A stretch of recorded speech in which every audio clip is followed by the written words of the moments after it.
mấy đồng sẽ được tụi nó cho anh chị một khẩu đi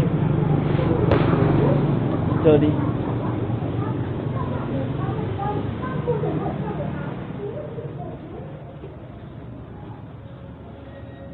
Buồn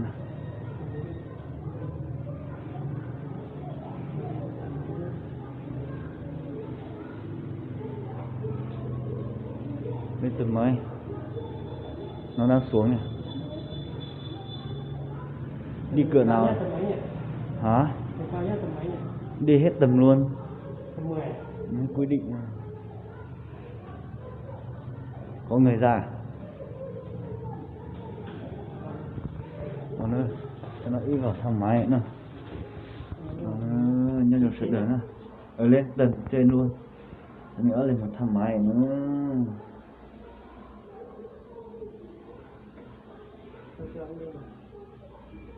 Đấy.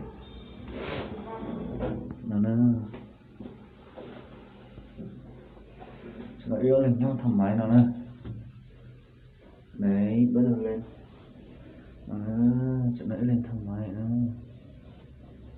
Tầng 3 rồi ra. Tầng 4 rồi ra. Nó lên tầng 3, tầng 4, tầng 5, tầng 6 này. Nó yêu lên nó này. Đường đường. Đây, hai thằng chơi lên tầng uống nước. Ui, sao lại xuống rồi? Đến.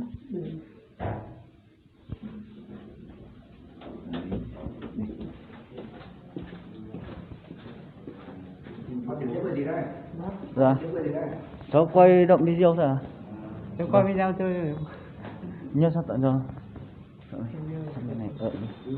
Dạ vâng, cháu review chơi một tí. Dạ vâng. Dạ.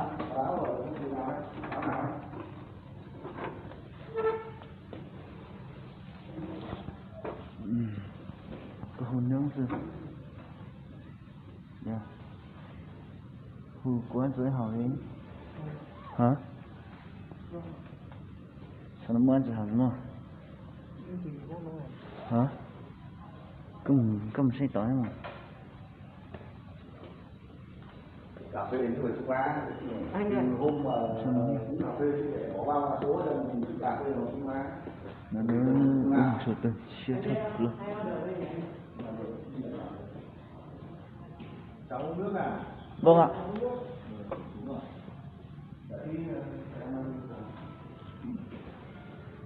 Nó một sọt từ chia chặt lời nó cần gấu vậy này. Em về rồi à? Thế này có khách em ơi. Chúng chặt là chỉ một lúc chỉ chia chặt là lúc hiện nữa.